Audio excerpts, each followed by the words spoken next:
Hey YouTube, this is your old Uncle Megadweasel coming at you from the great Indiana wilderness again. And as you can see, we're still working on our boat. We're kind of getting down to short strokes here. And after a brief crisis of faith, I decided to go with the original spirit of the challenge here. And we're just going to use cardboard, adhesive, and JoComp.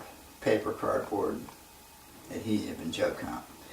And that's all that we've really got in this boat here is paper, cardboard, some adhesive, which is like, I'm talking this kind of adhesive, not the space age shit, and JoComp. And JoComp, for those of you who haven't caught the earlier videos, is a process by which you turn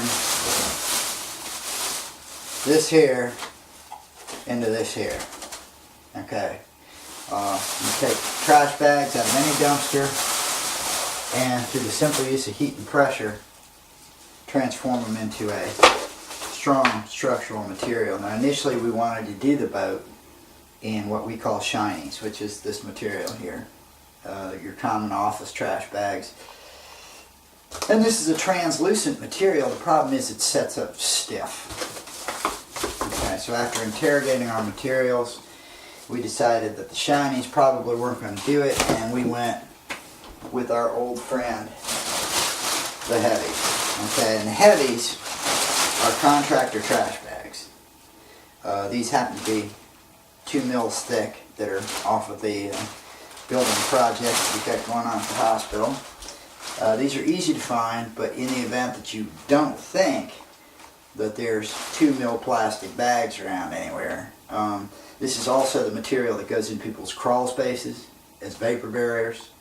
So the chances are about every third house has a crawl space that's full of this crap. 2 mil black plastic. And as you can see, when you iron it onto a cardboard frame, you get a nice, durable material. And the way that you do that is taking just bags like these, cutting the dimpled bottom out of them, laying them over a fireproof surface, and putting layers together. And then you just take a simple piece of paper, put it over, and with a steam iron, just go over it, and you've got JoComp. And what it turns out is this right here is a 12 mil heavy flat. Okay. You're not going to tear it. It's fairly puncture resistant. It will cut, which is kind of a good thing. But the neat thing about it is that this stuff is not rigid. It sets up very flexible. And what we've done is simply ironed it onto the frame of Valperga here, and we will be able to go ahead and seam pieces of this together simply by using our iron. We happen to have an iron, but a pan full of rocks will work. Anything that generates heat, because what we're doing is we're just melting these bags together. Okay, and you can melt as many as you want together. You start with a core and then just work outward from there. And right now we've got 12 mils of plastic on the bottom of Valperga, which should be fairly puncture resistant and tear resistant. And it's of course waterproof. We're going to hope that we haven't fucked up our seams anyplace.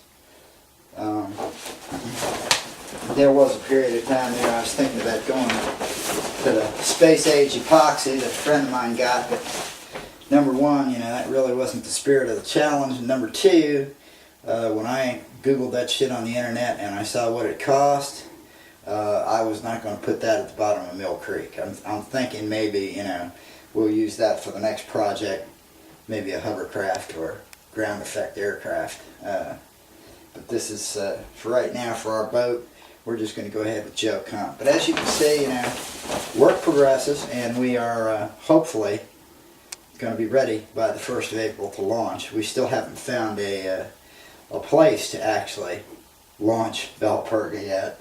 But there's plenty of water around. As a matter of fact, I caught a snapping turtle coming up the driveway today. So, this is Indiana, it's the spring, we'll have water some fucking where.